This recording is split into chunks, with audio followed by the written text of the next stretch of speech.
Boa noite a todos e a todas, paz e bem. Sejam bem-vindos e bem-vindas a essa nova edição do nosso curso de animadores Laudato Si. É sempre uma alegria a gente reunir tanta gente nessa riqueza de diversidade, né? Tem muitos participantes do Brasil, mas de outros países também, tem de Portugal, de Moçambique, de Angola. Então a gente agradece muito a participação de todos e todas.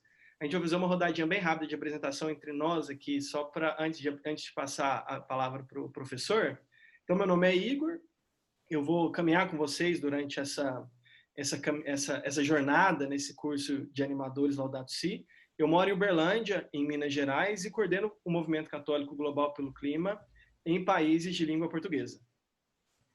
Eu sou a Letícia, sou assistente do Movimento Católico Global pelo Clima para os países de língua portuguesa, faço parte da Juventude Franciscana e sou aqui de Teresina, no Piauí, da Arquidiocese de Teresina.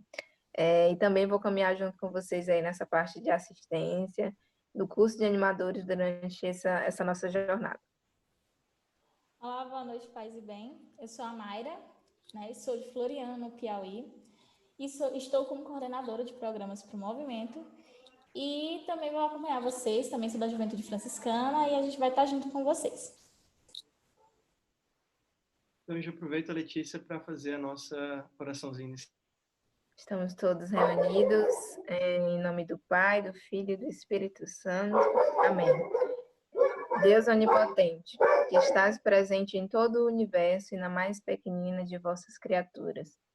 Vós que envolveis com a vossa ternura tudo o que existe, derramai em nós a força do vosso amor, para cuidarmos da vida e da beleza. Inundai-nos de paz, para que vivamos como irmãos e irmãos, sem prejudicar ninguém. Ó Deus dos pobres, ajudai-nos a resgatar os abandonados e esquecidos dessa terra, que valem tanto aos vossos olhos. Curai a nossa vida, para que protejamos o mundo e não depredemos, para que semeemos beleza e não poluição nem destruição. Tocai os corações daqueles que buscam apenas benefícios, à custa dos pobres e da terra. Ensinai-nos a descobrir o valor de cada coisa, a contemplar com encanto, a reconhecer que estamos profundamente unidos com todas as criaturas, no nosso caminho para a vossa luz infinita. Obrigado porque estáis conosco todos os dias e sustentai-nos, por favor, na nossa luta pela justiça, amor e paz. Amém. Então, inspirados por essa oração, né, do Papa Francisco na encíclica Laudato Si, eu convido o professor para nos guiar nesse eixo ver do nosso curso de animadores Laudato Si. Então, Luiz Marques, ele é professor livre-docente do Departamento de História da Unicamp e autor do livro Capitalismo e Colapso Ambiental. É graduado em Ciências Sociais pela Universidade Estadual de Campinas, em Sociologia da Arte e doutor em História da Arte.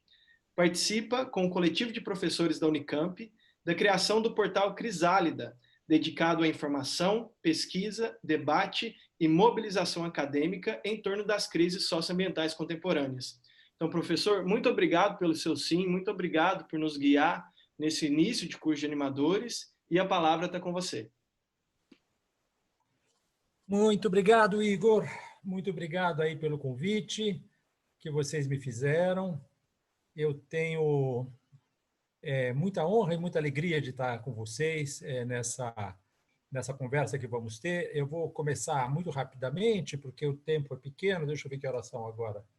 Agora são 8h12. Vamos ver se nós conseguimos fazer isso dentro de um horário bastante razoável, ou seja, para que dê tempo para que nós conversemos depois, eu responder eventualmente perguntas a vocês, etc, etc.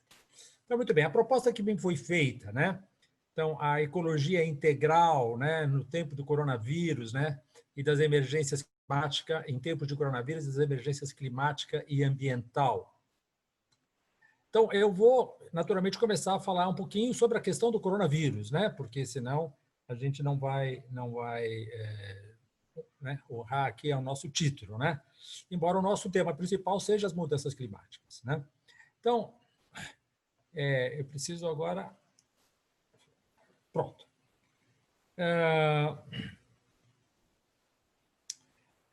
Então, mais pandemia, né? Mas pandemia resulta da ação combinada de 3 elementos fundamentais: o aquecimento global, o desmatamento e o aumento dos rebanhos de ruminantes, porque os rebanhos, os animais ruminantes, eles, a atividade entérica desses rebanhos produz metano, e o metano é um gás de efeito estufa, nós vamos ver daqui a pouquinho sobre isso, que aumenta muito as concentrações atmosféricas de gases de efeito estufa e, portanto, aumenta o nosso clima, a nossa temperatura. Então, o aquecimento, vejam, ele tem essas relações, né? Ele implica, né? O aquecimento global, ele implica mais pandemias. E ele implica mais pandemias porque ele diminui a eficácia de 2 defesas básicas dos mamíferos contra os patógenos, contra os organismos, os micro-organismos que nos adoecem, né? Então, muitos micro-organismos não sobrevivem ainda a temperaturas superiores a 37 graus Celsius ou centígrados, mas eles podem vir a se adaptar rapidamente a elas e, portanto, nesse caso, eles estarão ativos e podem, portanto, nos infectar. É a primeira razão. Segunda razão, o sistema imune dos mamíferos perde eficiência em temperaturas mais elevadas. Os laboratórios, em suas experiências, mostraram exatamente que o sistema imune dos mamíferos, entre os quais nós, né, a nossa própria espécie, nós somos mamíferos, perde eficiência no momento, na sua capacidade de se defender, né, desses patógenos em temperaturas mais elevadas. A terceira razão é o maior raio de ação de vetores de epidemias, né, como a dengue, a zika, a chikungunya. Veja, nesse mapa vocês veem as partes que estão em vermelho, né? Os lugares em que esses vetores de epidemias, a dengue, a zika, a chikungunya, estão mais adaptados, porque são temperaturas mais elevadas. À medida que o aquecimento global aumentam os territórios em que a dengue, a zika, etc., são esses vetores, estarão adaptados e, portanto, vai haver uma globalização maior desse tipo de epidemia, que nós já conhecemos aqui no Brasil. Veja como o mapa do Brasil mostra claramente que nós já somos vítimas disso, mas o hemisfério norte ainda não é, né? Então, portanto, o aquecimento global vai levar a mais pandemias. E, finalmente, o aquecimento implica maiores pandemias porque ele altera a distribuição geográfica das plantas e dos animais, levando espécies animais terrestres a se deslocarem em direção a latitudes mais altas, né? Mais distantes, portanto, do Equador, a uma taxa média de 17 quilômetros por década no momento, né? O nível de aquecimento que nós estamos está nos levando a que essas espécies animais terrestres se desloquem para essas latitudes mais elevadas, a essa taxa de 17 km por década, e isso cria oportunidades para os patógenos encontrarem outros hospedeiros, não é claro, porque basicamente muitas das pandemias, 70% das epidemias, são zoonoses, ou seja, são infecções que passam de uma espécie para outra, no caso a nossa espécie, né? Portanto, quanto mais esses animais forem para o norte, mais eles vão estar em contato com setores da população mundial que não estão adaptados, não é, a esses animais. Eu não vou me deter mais nisso, eu vou apenas lembrar a vocês que existe esse artigo, que é um artigo extremamente importante, que foi publicado por esses 4 estudiosos, que se chama o estímulo da Covid-19,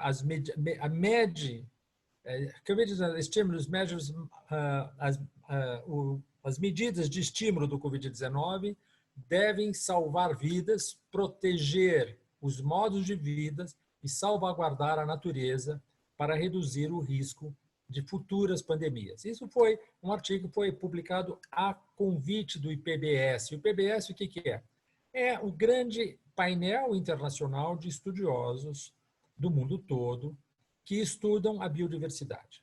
Eu vou resumir muito rapidamente o conteúdo desse artigo, porque esse artigo ele é muito importante para que a gente entenda a relação entre mudanças climáticas e pandemias. O artigo fala o seguinte, tá? Eu estou traduzindo só as partes principais dele. Há uma única espécie responsável pela pandemia Covid-19, nós. Assim como as crises climáticas e o declínio da biodiversidade, as pandemias recentes são uma consequência direta da atividade humana e particularmente de nosso sistema financeiro e econômico global, baseado num paradigma limitado que preza o crescimento econômico a qualquer custo. Eu não estou conseguindo ler o texto porque tem muita coisa que está escrita em cima, então vocês me desculpem se eu não conseguir ler a primeira linha. Desmatamento crescente, expansão descontrolada da agropecuária, cultivo e criação intensivos, mineração e aumento da infraestrutura, assim como a exploração de espécies silvestres, criaram uma tempestade perfeita, né? Eles chamam para os saltos das doenças da vida selvagem para as pessoas. E, contudo, isso pode ser apenas o começo. Embora se estime que as doenças transmitidas de outros animais para humanos, as zoonoses, já causem 700 mil mortes por ano, é vasto o potencial para pandemias futuras. Acredita-se que 1,7 milhão de vírus não identificados, dentre os que sabidamente infectam pessoas, ainda existem em mamíferos e pássaros aquáticos. Qualquer um deles pode ser a doença X, potencialmente ainda mais perturbadora e letal do que a Covid-19. Então, vocês percebem que nós estamos numa situação que é uma situação em que nós podemos ter várias pandemias. As pandemias podem ser a nova normalidade, digamos assim, do mundo contemporâneo, né? O Robert Wallace, num outro artigo, fala que quem pretende entender por que os vírus estão se tornando mais perigosos deve investigar o modelo industrial da agropecuária e, mais especificamente, a produção animal. Então, basicamente, o que eu quero dizer para vocês é que a crise sanitária é uma das crises sistêmicas, né? Quer dizer, a maior crise sanitária global dos últimos 100 anos, a Covid-19, né? Desde a chamada gripe espanhola, né? Como toda crise, como toda pandemia, ela vai passar. Mas outras pandemias virão e provavelmente também passarão. As crises sanitárias em si mesmo não parecem constituir riscos existenciais à nossa espécie. Nós vivemos com as pandemias desde os primórdios da humanidade, né? E, portanto, nós não temos que nos preocupar com a ideia de que ela possa exterminar a nossa espécie.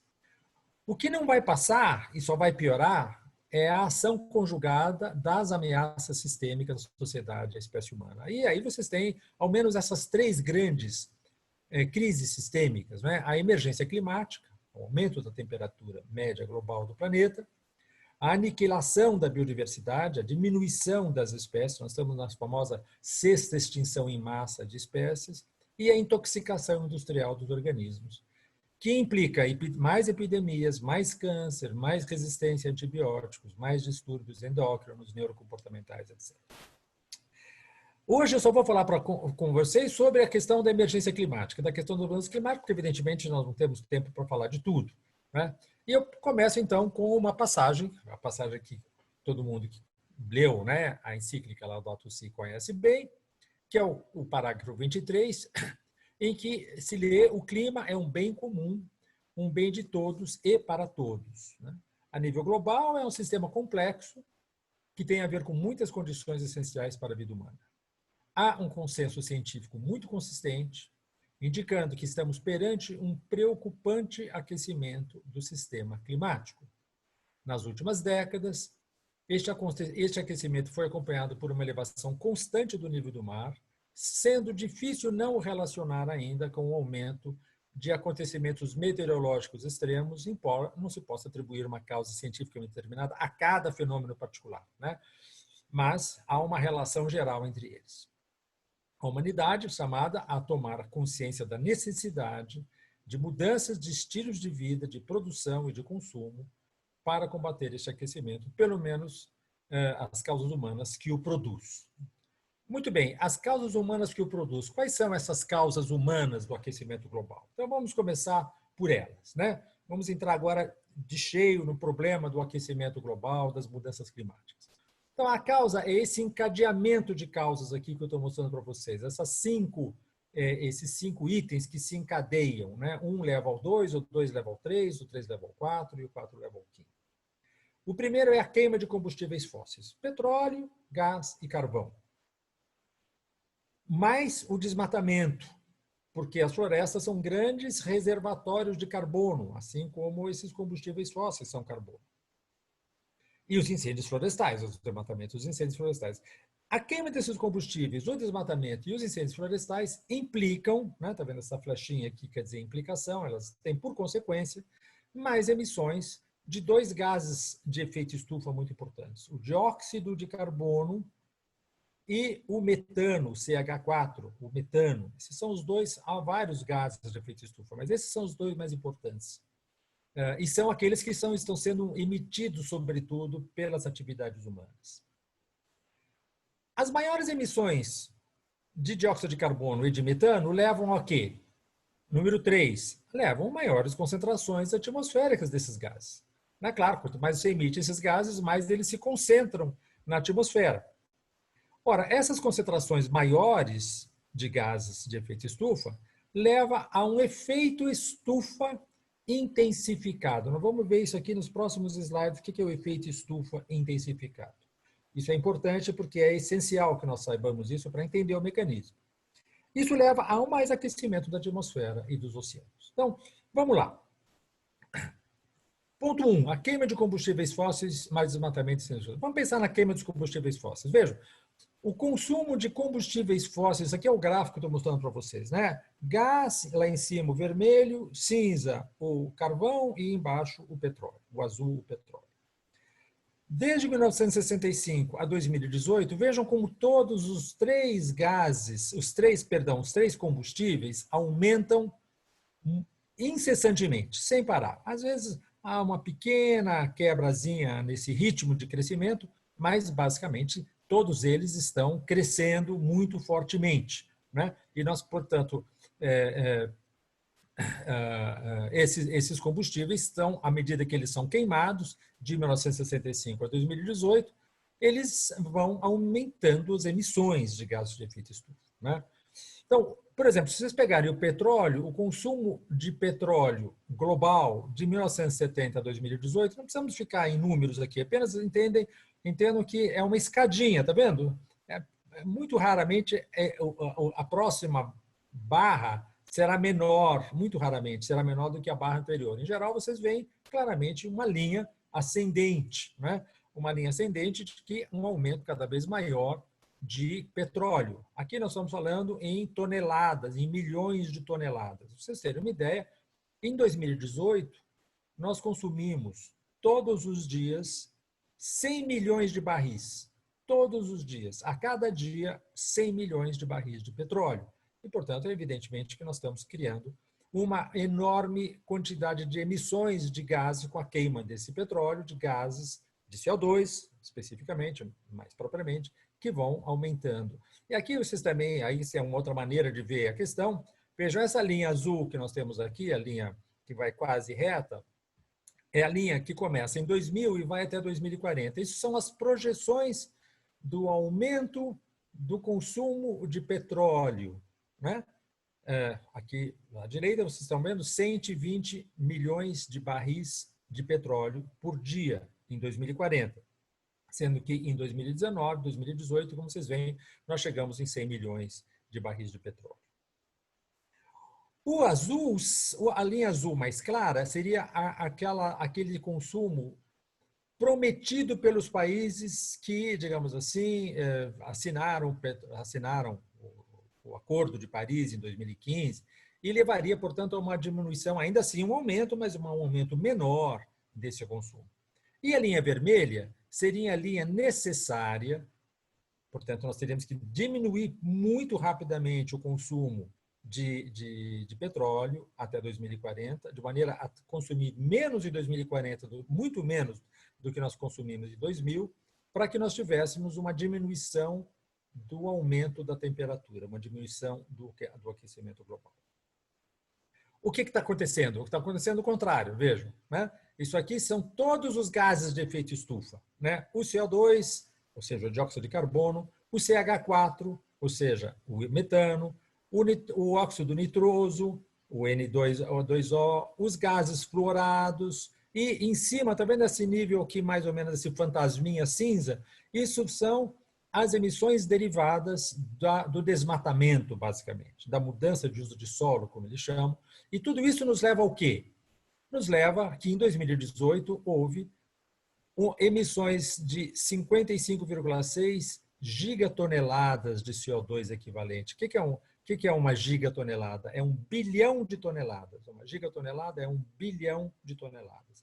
Por que eu falo equivalente? Porque eles pegaram, como é que nós vamos criar um sistema que seja capaz de medir pelo mesmo critério todos esses gases? Eles falam assim, bom, vamos pegar todos esses gases e medi-los a partir do potencial de aquecimento global do CO2. É como se vocês pegassem várias moedas, o peso argentino, o real brasileiro e assim por diante, e comparassem tudo ao dólar, ao valor do dólar, né? Então, sei lá, R$5 vale $1, o peso argentino não sei quanto vale $1, de maneira que a gente possa ter uma consistência no cálculo.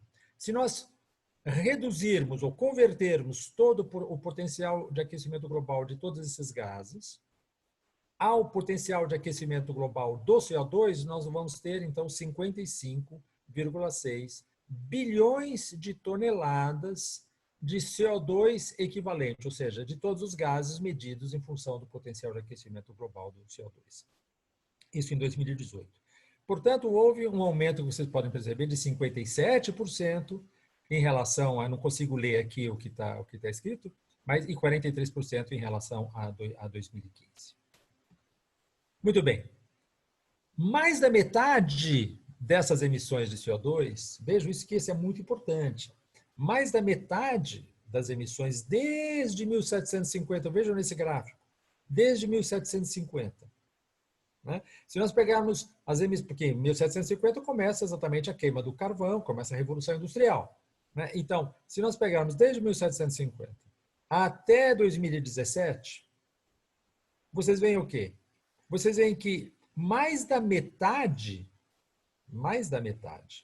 dessas emissões, né, de 1751 a 2017, nós emitimos 1.602 bilhões, 1 trilhão, 6 toneladas de CO2 nós jogamos na atmosfera. De 88 a 17, apenas de 88 a 17, veja essa mancha vermelha do gráfico, nós emitimos 853 bilhões de toneladas de CO2, portanto, 53% de todas as emissões que nós fizemos, 53% de todas as emissões que nós fizemos desde 1750, nós fizemos desde 1988. E, portanto, significa que nós estamos numa aceleração violentíssima dessas emissões. Peguemos o caso específico do desmatamento. Imagine o seguinte, se todo o desmatamento das florestas tropicais, né? Amazônia, floresta Mata Atlântica, aquelas florestas da África, etc, etc. Se todo o desmatamento das florestas tropicais, portanto, eu não estou falando das florestas boreais, lá do Canadá, da Rússia, da Sibéria, nada disso, florestas tropicais. Se elas fossem um país, em termos de emissão, elas seriam o terceiro país que mais emite. Entendem? Ou seja, veja que o primeiro país seria a China, que emite 12 bilhões de toneladas. Está vendo 12 aqui? O segundo é os Estados Unidos, que emite pouco mais de 6 bilhões de toneladas. E a perda da cobertura de árvores nas florestas tropicais emite um pouco menos, entre 5 e tantos, mais ou menos, bilhões de toneladas de CO2. Portanto, o desmatamento é uma das causas mais importantes, é mais do que, vejam, a emissão de todos os países da Europa, da União Europeia. É muito mais do que a emissão da Índia, é muito mais que a emissão da Rússia. Então, você percebe a importância, o peso fundamental que o desmatamento tem nas emissões de gases de efeito estufa, sobretudo o CO2, sobretudo o dióxido de carbono. Então, queima de combustíveis fósseis e desmatamento, ou incêndios, né, mesma coisa, são os dois fatores fundamentais nas emissões de gases de efeito estufa. E elas estão aumentando, tá vendo? Nesse mapa, nesse gráfico que eu estou mostrando para vocês, as emissões de 2015 a 2017 foram 63% mais altas do que a média dos últimos 14 anos. É fácil vocês verem aqui, né? A partir de 2001, né, até 2017, vocês veem que essa faixa da direita aqui mostra um aumento muito grande dessas emissões, em parte porque, sobretudo no Brasil, a partir de 2012, 2013, começou a aumentar novamente o desmatamento no Brasil, e agora com o Bolsonaro, então, explodiu, né, o desmatamento. E esse mapa aqui, e esse gráfico, essa tabela mostra o que para vocês? Mostra a desigualdade disso. Não é que todo mundo está emitindo do mesmo jeito. Claro que não. Os Estados Unidos emitem muito mais do que o Brasil, os países da África, etc, etc. E aí vocês têm mais ou menos essa tabela que mostra claramente isso. O que ela mostra? Ela mostra per capita, né? Per capita, por pessoa, né? A quantidade de emissões de CO2 equivalente, lembra, né? Equivalente. Ou seja, todos os gases calculados a partir do potencial de aquecimento global do CO2. E aí, qual é a média? A média mundial é 6,2, ou seja, na média, se você pegar todas as pessoas do planeta e dividir pelas bilhões de toneladas, significa o quê? Que cada pessoa, na média, ela emite 6,2 toneladas de CO2 por ano. Então, teoricamente, eu emito, você emite, aquela pessoa emite 6,2 na média. Muito bem. Isso significa o quê? Que se a gente tem essa média, a gente vê quem é que está acima da média e quem está abaixo da média. Então, os norte-americanos, né? Estados Unidos e Canadá, sobretudo. México também, mas sobretudo os Estados Unidos e o Canadá, né? Eles emitem 20 toneladas, significa que eles emitem 3,2, vejam à direita de vocês, 3,2 vezes mais do que a média do mundo. Se nós pegarmos os sul-americanos, né? Vejam aqui, norte-americanos, russos, oeste europeu, aqui, sul-americanos, tá? O segunda, terceira, quarta, quinta, sexta linha, sul-americanos, eles emitem 5,2, ou seja, um pouquinho a menos do que a média global. Por quê? Porque é um continente mais pobre e, portanto, nós, aqui na América do Sul, emitimos um pouco menos do que a média global, ou seja, nós emitimos 0,8, né? Nós emitimos um pouquinho menos, digamos assim, 4/5, poderíamos dizer, tá certo? Média global per capita, né? Se nós pegarmos os africanos e o pessoal da Ásia do Sul, né? Vejam, eles emitem 2,4 per capita, significa que eles emitem apenas 40% da média global. Você percebe, portanto, o que nós estamos vendo aqui? Nós estamos vendo que essa quantidade de emissão ela é muito mais importante nos países do norte, veja só, Norte América e West Europeans, os europeus da Europa do Leste, que emitem 9, portanto, eles emitem 50% a mais do que a média global, do que o Sul, do que os povos que moram, digamos assim, ao sul do Equador, tá certo? Que emitem, como vocês veem, muito menos. Portanto, há uma desigualdade muito grande nas emissões de gases de efeito estufa. Uma responsabilidade maior dos países do norte. E aqui vocês veem isso claramente, né? Então, aqui o que eles estão mostrando? Essa famosa taça, né? A taça da desigualdade das emissões. Eles mostram o quê? Que, tá vendo? Eles dividiram as pessoas do mundo por décimos de riqueza. Então, os 10% mais ricos, 20% mais ricos, os 30% mais ricos, e nessa parte de baixo, à direita, à esquerda, desculpa, o verde, os 50% mais pobres. E o que nós vemos aqui? Nós vemos que os ricos, os 10%, as pessoas que correspondem a 10% das pessoas mais ricas do planeta, emitem quase 50%, emitem 49% das emissões de gases de efeito estufa. E os 50% mais pobres, embaixo, somem, dá 10%. Os 50% mais pobres do planeta emitem apenas 10%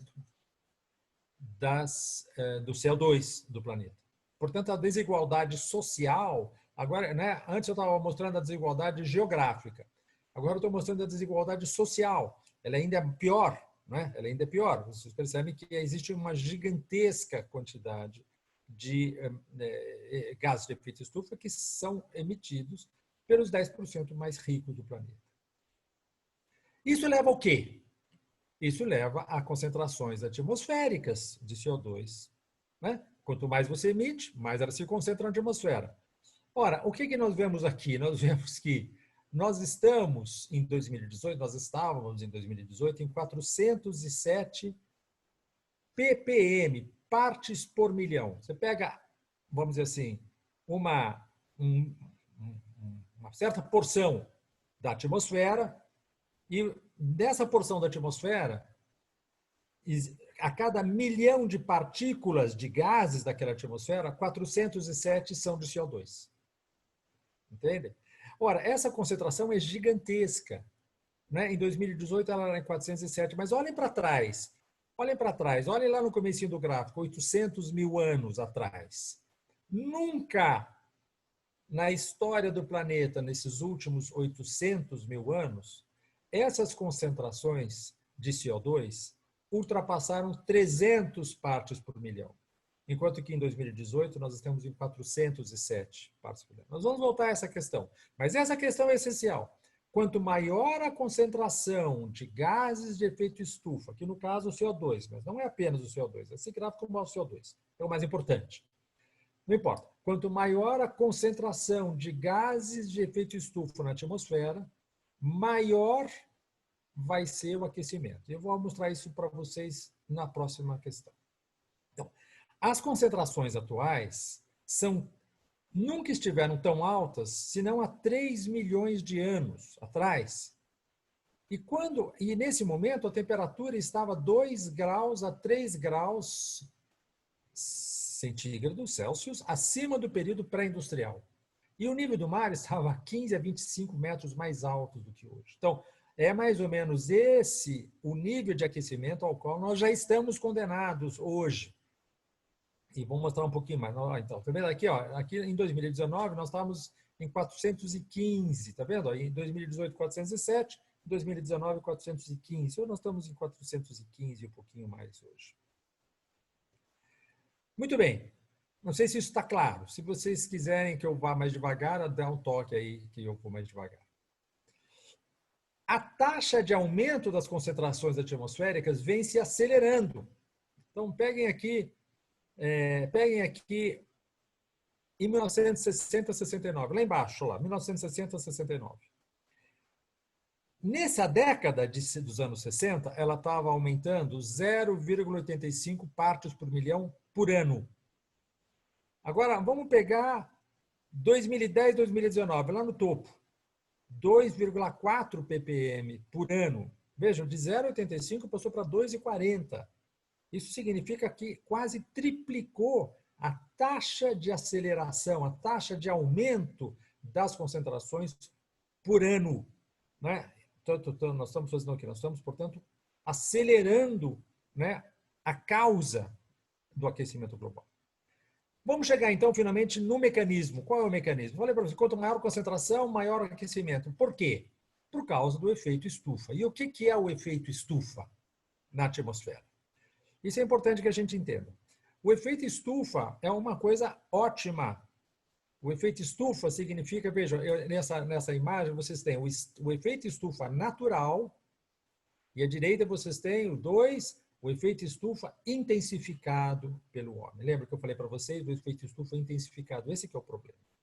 O efeito estufa natural significa o quê? Significa que o planeta Terra ele está inteiramente envolvido na atmosfera. E essa atmosfera é fundamental, vejam.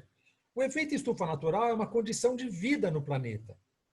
Por quê? Porque é ele que retém o calor chega do Sol, bate na Terra e a atmosfera não deixa ele ir embora. Ela fica, esse calor fica aqui, um pouquinho, uma parte dele fica aqui. Isso que permite que a temperatura média do planeta, hoje, seja mais ou menos de 15 graus Celsius.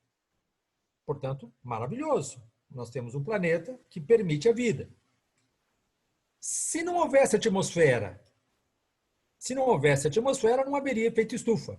E se não houvesse efeito estufa, a temperatura média do planeta seria menos 18 graus. O que significa um planeta cuja temperatura média fosse menos 18 graus? Significaria que a água seria sempre congelada e, portanto, não haveria vida. Seria um deserto gelado o planeta. Portanto, o efeito estufa é a condição básica de possibilidade para que haja vida no planeta. Efeito estufa, portanto, natural, não é ruim. Não só é bom, como é essencial. O problema é quando você aumenta o número de gases, de partículas de gases de efeito estufa. E aí você cria o quê? Uma intensificação dessa retenção de calor na atmosfera. Por isso que é um efeito estufa. Estufa no sentido, se você entra dentro de uma estufa, né, ali dentro é mais quente do que fora da estufa. Porque exatamente ali criaram-se condições, o vidro, né, é como se nós tivéssemos um vidro. O vidro ali reteve calor naquele lugar ali. O sol entrou, os raios do sol entraram e saíram menos do que se não houvesse aquela estufa, né? Então, depois, se vocês quiserem, eu vou passar essa documentação para vocês, e aí eu dou aí para vocês mais ou menos esses dados aqui. Não importa para nós agora, nós vamos perder tempo, e o que importa é entender que nós estamos cada vez mais aumentando a capacidade da atmosfera de reter calor. É isso que está levando ao aquecimento global. Então, isso nos leva à ideia do quê? De um equilíbrio térmico da Terra, né? Esse equilíbrio térmico da Terra era ao longo do Holoceno. O Holoceno é o último período geológico, a última época geológica do planeta, onde havia um equilíbrio energético. O que é o Holoceno? É os últimos 11.700 anos até 1950, né? Ao longo desses milênios é que floresceram todas as civilizações humanas. Antes disso não havia isso. A civilização humana não havia agricultura, não havia cidades, não havia formas mais complexas de organização social. Ora, esse período, essa época geológica é que permitiu isso. E o que significa o equilíbrio energético do planeta? Significa uma coisa muito clara. A quantidade de energia que entra no sistema Terra é a mesma que a quantidade de energia que é dissipada para fora do sistema Terra. Peguem qualquer corpo. Se entra mais calor nesse corpo do que sai, o que acontece com esse corpo? Ele esquenta. Se sai mais energia do que entra, o que acontece? Ele esfria. Como é que estava a Terra nesse período? Ela estava exatamente em equilíbrio. Mais ou menos a quantidade de energia térmica que entrava no planeta era mais ou menos a mesma daquela que saía. Então, a entrada e saída de calor em equilíbrio com anomalias que não eram superiores a 0,4 graus Celsius, que é a variabilidade natural do sistema climático em relação à média dos anos 1961 e 1990. Beleza. O sistema estava relativamente estável. Aumentava um pouquinho, diminuía um pouquinho, e é normal que isso aconteça por uma série de questões que não vêm aqui ao caso. Mas isso é uma variabilidade natural, normal. Muito bem. Esse gráfico mostra exatamente isso para vocês. O que ele mostra? Veja, a linha preta aqui horizontal, no meio, é a média da temperatura no período 1961-1990. E a parte de baixo que vocês estão vendo são os milênios. Está vendo? 1 milênio, 2 milênios atrás, 3 milênios atrás, 4 milênios atrás, até 11 milênios atrás. Exatamente isso que eu estou falando para vocês, ou seja, o Holoceno, essa época geológica do Holoceno. E aí vocês veem a linha vermelha. O que é essa linha vermelha? Ela mostra o quê? A variação da temperatura em relação à média de 1961 e 1990. E o que vocês observam? Vocês observam que no máximo ela subiu 0,4. Está vendo aqui à esquerda? No máximo ela subiu um pouquinho mais de 0,4. E no mínimo ela desceu também em 0,4. Então, 0,4 para cima, 0,4 para baixo. E ao longo de milênios, portanto, mesmo essas variações de temperatura, elas foram lentas e deram tempo para a sociedade se adaptarem a elas. Mas eram pequenas variações e as variações ocorriam muito lentamente. O que acontece a partir dos anos 70 do século XX? Ela sobe em flecha, veja, vertical.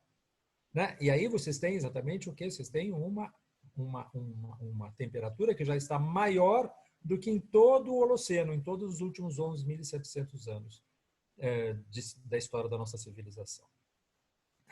Mesma coisa aqui, tá? Só uma outra maneira de mostrar, né? Só que aqui, vejam, a linha verde, né? No ano 20 mil anos atrás, tá vendo? No comecinho ali do gráfico, 20 mil anos atrás, nós estávamos aonde? Na Idade do Gelo, né? A Idade do Gelo começa a desaparecer, vejam, 16 mil anos atrás, depois ela vai subindo, depois tem aqui um pequeno probleminha que não interessa aqui para a gente, ela cai um pouquinho, mas continua subindo. E aí o que acontece? Olha aqui, ó, no 11 mil anos atrás, ela entra nessa linha azul. Nessa linha azul, ela é a temperatura do Holoceno, né? A variação de temperatura do Holoceno, que também é a mesma coisa, tá vendo? Um pouquinho acima de 4, um pouquinho abaixo de 4. E essa é aquilo que eles chamam a zona segura do clima, né? É a zona segura do clima. E essa zona segura do clima é aquela que permite que a civilização funcione. Daqui a pouquinho nós vamos estar em 2 graus. Vejam essa linha vermelha aqui. Nós estamos bem fora dessa zona de segurança climática, né? E nós vamos chegar a mais de 3 se nós tivermos o que eles chamam de BAU. BAU o que é? Business as usual. Ou seja, se continuar o futuro da mesma maneira que nós estamos fazendo no passado. Se a gente continuar nessa mesma trajetória, né? Então, aqui vocês percebem a importância, não é, do que significa o risco, a ameaça que representa o aquecimento global. Mesma coisa aqui. Tá? Depois, se vocês quiserem estudar melhor esse gráfico, mas eu estou mostrando 3 formas de mostrar a mesma coisa, tá certo? Só que aqui dá nome aos bois, né? Veja, no final da Idade do Gelo, aqui embaixo, 20 mil anos, depois sobe, aqui a agricultura emerge, nós estamos falando em 8 mil antes de Cristo, mais ou menos, né? Depois floresce a civilização mesopotâmica, depois vem os vikings na Groenlândia, depois aquele que eles chamam a pequena Idade do Gelo, entre os séculos XV e o século XVIII.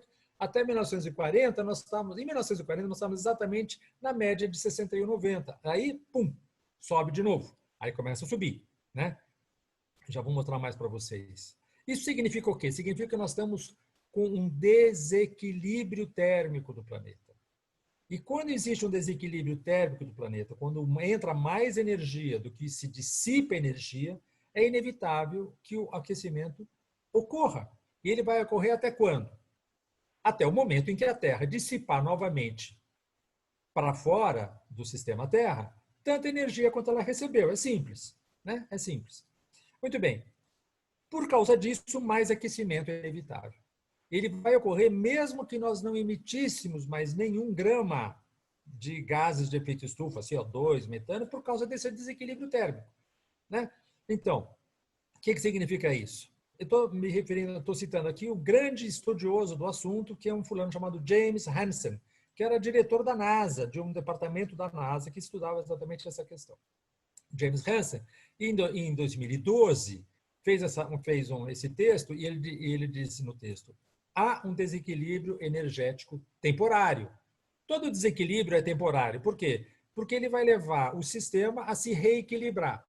Só que quando ele se reequilibrar, ele vai estar mais quente. Exatamente, né? Então, há um desequilíbrio energético temporário. Mais energia está chegando do que saindo da Terra.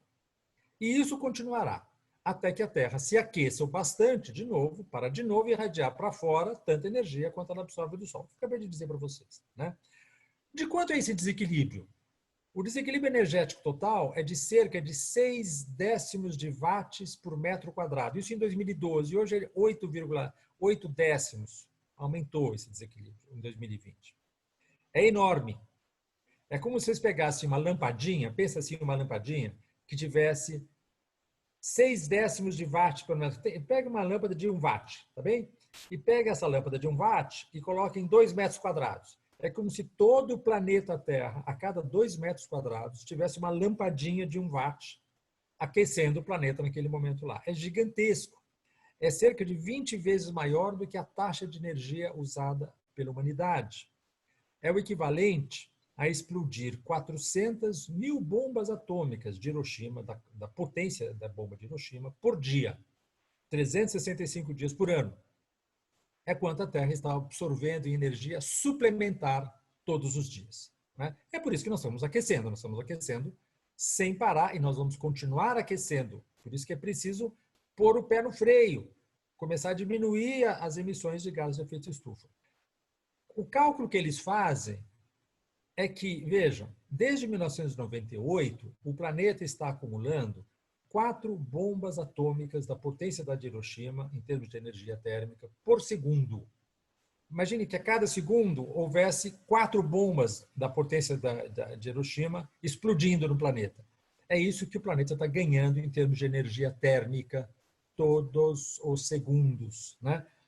Então, se nós pegarmos aqui esse número aqui, seriam 2.805.478.782 bombas de Hiroshima desde 1998, que explodiram desde 98. Então, é claro que o planeta está muito mais quente, né? Portanto, o planeta está aquecendo cada vez mais rapidamente e eu vou mostrar para vocês algumas evidências disso nos últimos 50 anos. Então, o caso dos oceanos, né? O caso dos oceanos é muito claro, né? Se nós pegarmos de 1960 a 2015, né? Veja, o gráfico começa aqui em 1950 e vai até 2015, né? De 1950 a 1960 não muda nada, tá vendo? A linha vermelha está mais ou menos horizontal. A partir daqui ela começa a subir. Ela começa a subir, dá umas voltadinhas para cima e para baixo, mas aí a partir dos anos 90, sobretudo, ela sobe quase que em linha reta, né? Isso é a quantidade de calor que está sendo acumulado no oceano, né? No oceano até 2.000 metros de superfície, 2.000 metros de profundidade, né? Então, de 92 a 2015, dobra a velocidade do aquecimento no período, comparado ao período de 1960 e 1991. Nós estamos, portanto, numa aceleração muito grande. Aqui não importa o que está sendo medido. O que está sendo medido é 10 a 22 joule, né? Petajoules. É uma unidade de energia térmica, não importa para a gente agora, importa que a gente entenda qual é a linha, a tendência de aquecimento, que é uma tendência que leva aqui a velocidade do aquecimento dobra de 92 a 2015 em relação ao período 60 a 91. Isso leva o quê? Leva a que nós tenhamos, esse é o dado, a NASA, né? Vejam, se nós pegarmos 1980 a 2020, esse gráfico é o gráfico mais importante para a gente entender. Veja o que está escrito aqui, nesse gráfico. Em relação ao período 1880 a 1920, peguem os anos 1880 e 1920, são 40 anos. Peguem a média da temperatura nesses 40 anos e tomem isso como base. Se vocês tomam isso como base, em 2019 houve um aumento de 1,2 graus Celsius na média anual terrestre e marítima combinado, em relação a esse período de 1880 a 1920. Toda vez que a gente fala que a gente aumenta alguma coisa ou diminui alguma coisa, a gente tem que pensar, diminui ou aumenta em relação ao quê? Né? Lógico, porque aumentar e diminuir é uma relação comparativa. Comparado, portanto, com o período de 1880 e 1920. Se nós compararmos com esse período, nós vamos ver que houve um aumento já de 1,2 graus Celsius. Vejam, lembram que aqueles 11 mil anos nunca tinha aumentado mais do que 0,4 graus em relação à média de 1961 e 90. Agora nós já aumentamos 1,2 já. E vejam como ele é muito rápido. A partir de 2014, vejam essa linha azul aqui, ela está subindo, sobe, de repente ela dá um salto. Não é? Ela dá um salto em 2016, ela chega, por causa de que é o El Niño, que o El Niño é um fenômeno na relação entre o oceano e a atmosfera, que ocorre sobretudo no Pacífico, no Oceano Pacífico, e que aumenta a temperatura da Terra. Isso acontece mais ou menos. Então, veja, Super El Niño de 1998, a flechinha aqui embaixo, e 2016. O que é importante que a gente perceba, eu volto a esse gráfico, é o seguinte, vejam, voltem a esse gráfico e vejam nesse gráfico aqui, essa linha preta que eu mesmo que fiz essa linha preta aqui no gráfico. E o que essa linha preta mostra? Ela mostra que aquele ponto lá no alto de 1944, tá vendo? nós tínhamos aumentado a temperatura, aqui nós estamos falando em décimos de grau, né?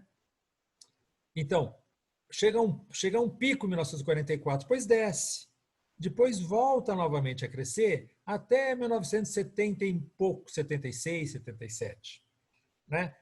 Então, em 1976, 77, ninguém percebia que estava havendo aquecimento global. Por quê? Porque o aumento e a diminuição era ondulado, era uma montanha-russa. Não tinha uma tendência clara de aumento. Né? Não tinha uma tendência clara de aumento. Então, era curioso porque até, veja, em 1977, o temor é que nós voltássemos a uma nova idade do gelo, como aquela de 15, 20 mil anos atrás. Veja a capa da revista Time.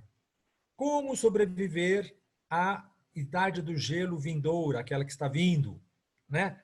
Capa de 1977. Por quê? Porque em 77 as pessoas não tinham, o gráfico mostra claramente isso para vocês. Até 77 não havia nenhuma razão para nos preocupar com o aquecimento global. É um fenômeno muito recente. 77, portanto, o temor era de um retorno à idade do gelo. 2006, a capa da revista Time, também da própria revista Time, estampa o aquecimento global. O que eles estão dizendo ali? Fique preocupado, fique muito preocupado, porque exatamente em 2006 nós já tínhamos percebido, desde 88, na verdade, os cientistas declaram é certo e seguro que há uma tendência ao aquecimento global. Veja, 88 não é muito tempo atrás, tá certo? É 32 anos atrás, é um fenômeno muito recente, mas é um fenômeno muito acelerado, né? Muito acelerado. E eu mostro para vocês aqui nesses mapas.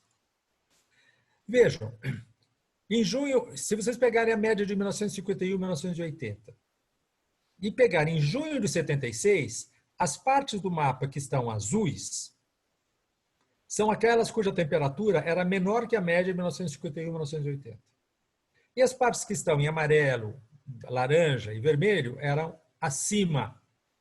Em 76, em junho de 76, o planeta estava 0,15 graus Celsius mais frio do que a média de 1951 e 1980. Veja, portanto, ele estava ainda mais frio. Agora, vamos pular de 1976 para 1990. Ele já estava 0,37 graus Celsius mais quente do que a média de 1951 e 1980.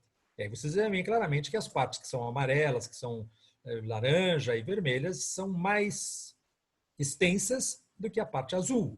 Mas ainda era um aumento de 0,37, não era alguma coisa tão preocupante. Era claro a tendência já, mas não era ainda tão preocupante.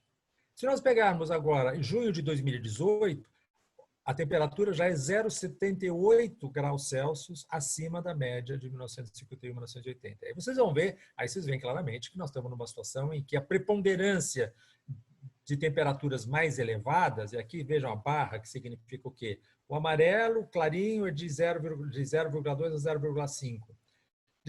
O amarelo mais escuro de 0,5 a 1 grau, depois o laranja, sei lá, uma cor um pouco estranha, vamos dizer que seja laranja, de 1 a 2 graus, o vermelho de 2 a 4 graus e o vermelho bem escuro de 4 a 6,2 graus. Então, você percebe que é claramente, aí nós estamos numa situação em que há muitas partes do planeta que já estão muito mais aquecidas do que a média de 1951 e 1990.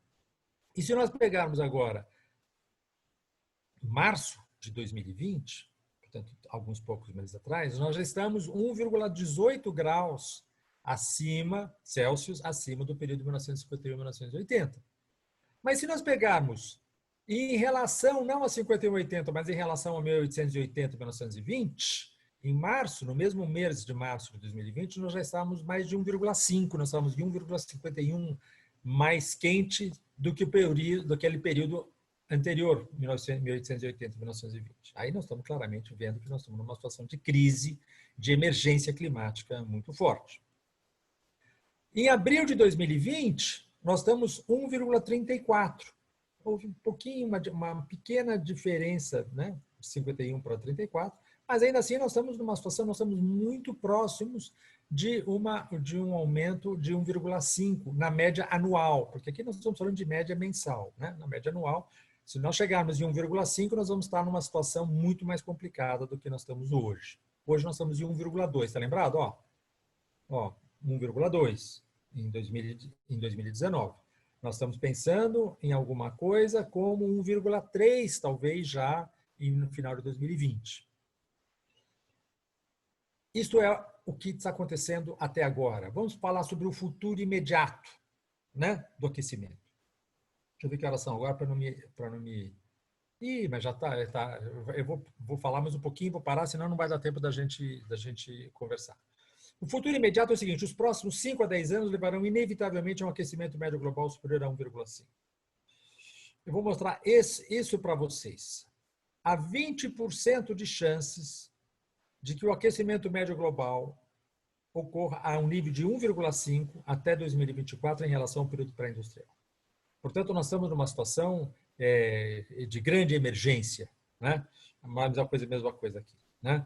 Há 20% de chance de aquecimento médio global de 1,5 até 2024 e as chances aumentam a cada ano, né? Nós vamos chegar em 1,5 em 2025, entre 2025 e 2030, nós vamos ultrapassar irreversivelmente 1,5. Bom, eu vou parar aqui e vou mandar esse material para vocês, porque eu sempre acho que vai dar tempo e acaba nunca dando, porque eu acabo me estendendo um pouco. Talvez valesse mais a pena a gente agora dar uma parada e eu receber as perguntas de vocês, se perguntas houver, para que a gente possa trabalhar. E eu mando esse material para o Igor depois, quem tiver interesse, vai ter acesso a esse material, que é um material que tem muito mais coisa para dizer a vocês, mas não dá tempo para falar tudo isso em 40 minutos, 50 minutos, eu já estou chegando em 1 hora. Tá bom, Igor? Ô, professor, muito obrigado. E realmente a gente poderia ficar aqui muito tempo, né, tratando desse assunto. Mas vamos ver se tem uma resposta, né, do pessoal. Sim, não, exatamente. Então, a Mayra e a Letícia vai ajudar a gente aqui com as perguntas. Então, eu passo aqui para elas. Oi, professor, e todo mundo que Opa. está assistindo a gente. Antes das perguntas, rapidinho, só lembrar todo mundo que nós estamos lá no Instagram, como @viva_laudato-si. Então, se você estiver assistindo pelo computador, então pelo celular, quiser tirar uma foto, tirar um print, marcar a gente, nós vamos repostar todas lá no Stories, tá bom? Passando para as perguntas, rapidinho, eu juntei aqui 2 perguntas bem interessantes que têm um assunto em comum, professor. A primeira é da Limária Rodrigues, que ela vai falar assim: é urgente que tomemos iniciativas responsáveis para o enfrentamento dessas crises ambientais. Qual seria a solução para dar um choque de realidade para produzir resultados essencialmente importantes e eficazes a curto prazo? E a outra é a da Doris Meire, que ela também fala assim: como enfrentar esses desafios do aquecimento global, da destruição ambiental e amplificação das pandemias. Qual é o caminho curto, médio e também o longo prazo? Nós temos que a primeira atitude, o primeiro passo para a gente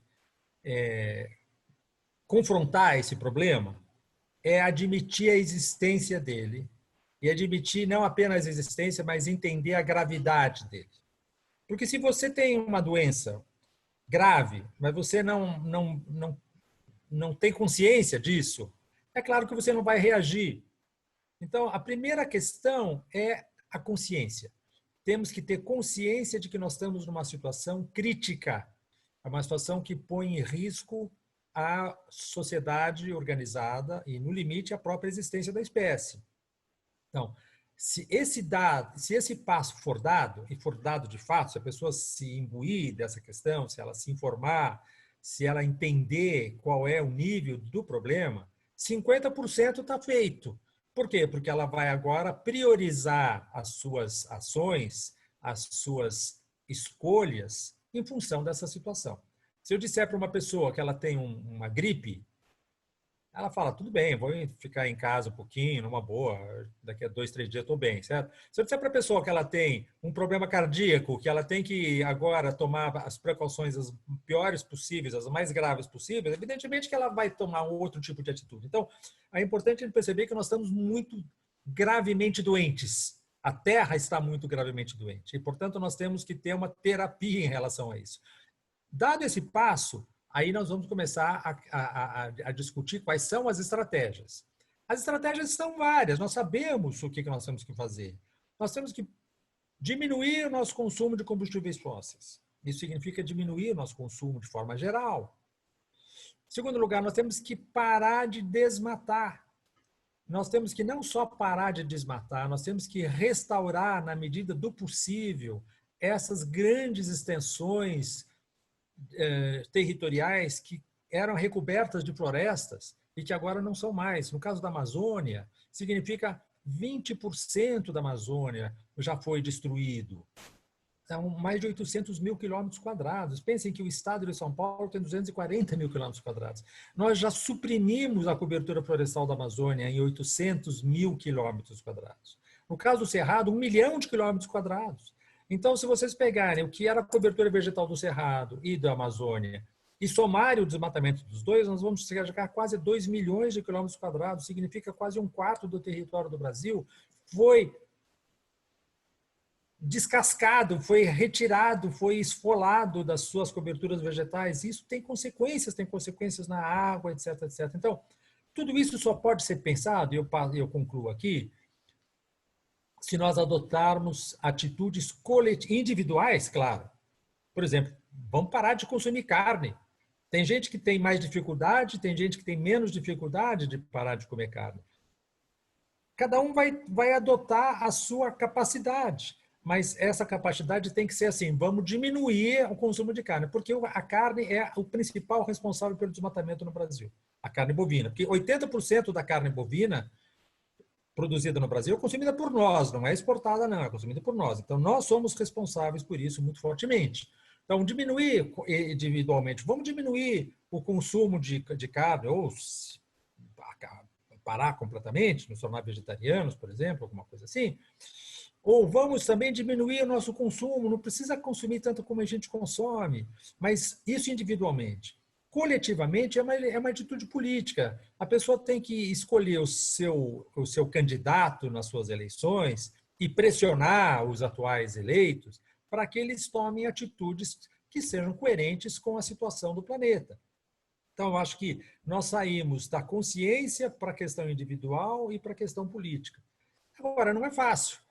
É difícil, é muito difícil, porque supõe sacrifício. Não adianta a gente achar, é como uma pessoa que está em estado de obesidade mórbida. Ela vai ter que perder peso. É fácil? Não é fácil. Não é fácil. Então, é difícil, mas é aquilo que nós temos que fazer. Infelizmente, é isso que nós temos que fazer. Bom, professor, muito obrigado. Infelizmente, a gente vai ter que encerrar, porque a gente tem muitos participantes também que estão na Europa e na África, e realmente já está muito tarde para o pessoal conseguir acompanhar, mas a gente agradece demais a sua participação, com certeza é um enorme passo nesse início desse curso de animadores Laudato Si. Muita gente ali está comentando, tem agradecido, o pessoal falou muito, né, que é assustador, e realmente é assustador a crise. Então, olha, o Igor, faz o seguinte, manda as perguntas que não foram respondidas para mim depois. Ótimo. E eu mando para você os slides. E aí, quem tiver interesse, você manda para eles. Ótimo, maravilha. Não, inclusive, foi uma ideia da Letícia. A gente pensou, olha, não vamos incomodar demais o professor, não, mas que ótimo que pode. Tem muita pergunta e a gente repassa as perguntas para você. Isso, e eu passo os slides para você, aí as pessoas têm acesso. Não, tá bom? Maravilha. Muito obrigado. Muito obrigado, gente. Então, a gente encerra a nossa primeira conferência de animadores Laudato Si. A gente agradece cada um e cada uma que esteve aqui presente. A gente vai continuar os nossos estudos individuais durante a semana, cada um fazendo o seu estudo individual. Também tem os grupos de WhatsApp. Para quem não está no grupo e quiser participar, tem momentos que o grupo é aberto para discussão. Não é todo o tempo por causa do excesso de mensagens, mas tem os momentos certos. Então, quem quiser participar dos grupos de WhatsApp, participa também. E queria encerrar aqui com um trechinho da Laudato Si, né, com o Papa Francisco, que nessa primeira conferência de urgência é normal a gente ficar assustado, porque realmente é assustador, né?